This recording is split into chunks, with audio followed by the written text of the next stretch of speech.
Greetings, Minecrafters, and welcome to what I hope is an exciting Minecraft discussion today. My name is Kimberly Quinn, and I'm here in my fabulous, very cheerful office with the exposed brick, a little bit of a view if you lean in there, all kinds of fun stuff on the walls. Anyway, it's absolutely the most gorgeous day outside on our beautiful campus. However, it's windy, which is great for me. I mean, the Lake Champlain has got the white caps, doing their thing, rolling and very white. But when the wind tends to make annoying sounds for viewers, and that really isn't my goal. So we're in here, and today's topic is talking about how important it is to be bigger than your environment. Because here's the thing: if we very passively, right, 'cause we make decisions all day long, and also thoughts. Okay, so passive decisions just kind of happen. It's like being on autopilot; they just happen. And active decisions is like when we got our hands in the clay, as they say, right? And so when we walk around just passively, in our environments, really not giving any kind of conscious thought to the fact that we are bigger than this, it's kind of like we get too glued to reality. It's important to be in reality. I don't mean that, but we just don't, because if we sort of get locked into thinking the same thoughts, feeling the same feelings, and looking around, and we're surrounded by people who are kind of not even bad people, they could be good people, but doing the same old routine, people saying the same things and not challenging any of it, we cannot really expect different results. And so this is where it's important. I've been talking a lot lately about listening to the whispers, which came from my dear friend Oprah. She doesn't know we're good friends, but eventually she will.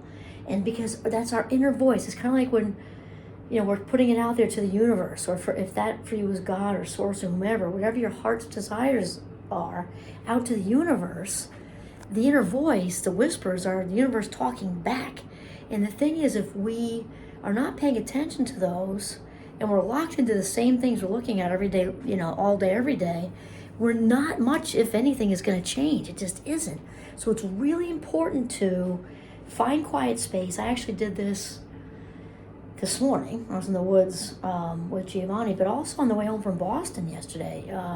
It was quiet. I was the only one in the Jeep, and wow, I was just flooded with inspiration about just all sorts of things, about heart's desires. We have to make the space for it, the white space for it. And here's the thing too, is we have to envision ourselves as being bigger than our reality. Not in an ego sense, it's the opposite. Because the ego is the evil twin of the authentic self, right? So talking about authenticity and actually picturing whatever that heart's desire is. We're not talking about outcome is what I meant to say. We're not talking about outcome. There's my wizard hat, it's great, very magical. We're talking about the feeling of you already have whatever it is.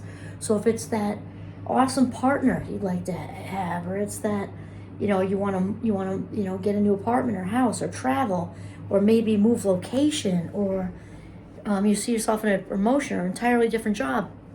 It's important to feel that outside of the environment that you're in. It takes some dedication, some work, and some envisioning, and really feel it as if you've already got it. You've got to actually feel it, and it's amazing how it just shows up.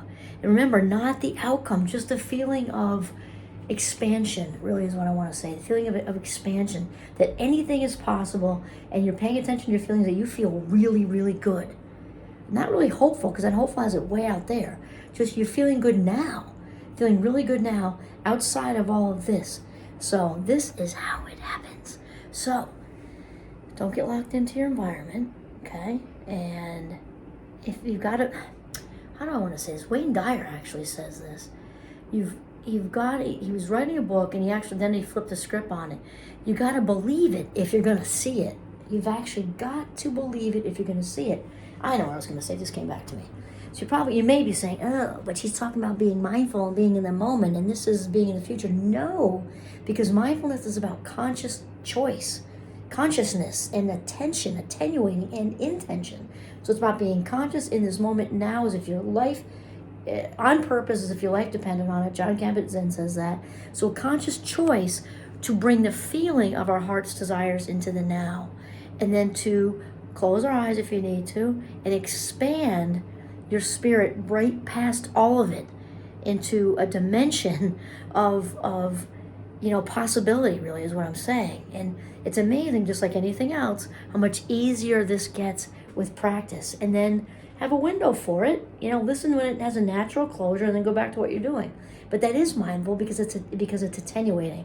And attenuation is kind of a sexy 14-karat word for paying attention. Okay? So that's it. Expand yourself in your mind out of this current reality. Okay? We're not saying don't keep a big toe in, okay? And expand yourself past all this and feel your heart's desire, because only when you believe it can you see it. Awesome. This is Kimberly Quinn signing off from my fabulous office that I love so much at the beautiful Champlain College in Northern Vermont. Have a mindful day.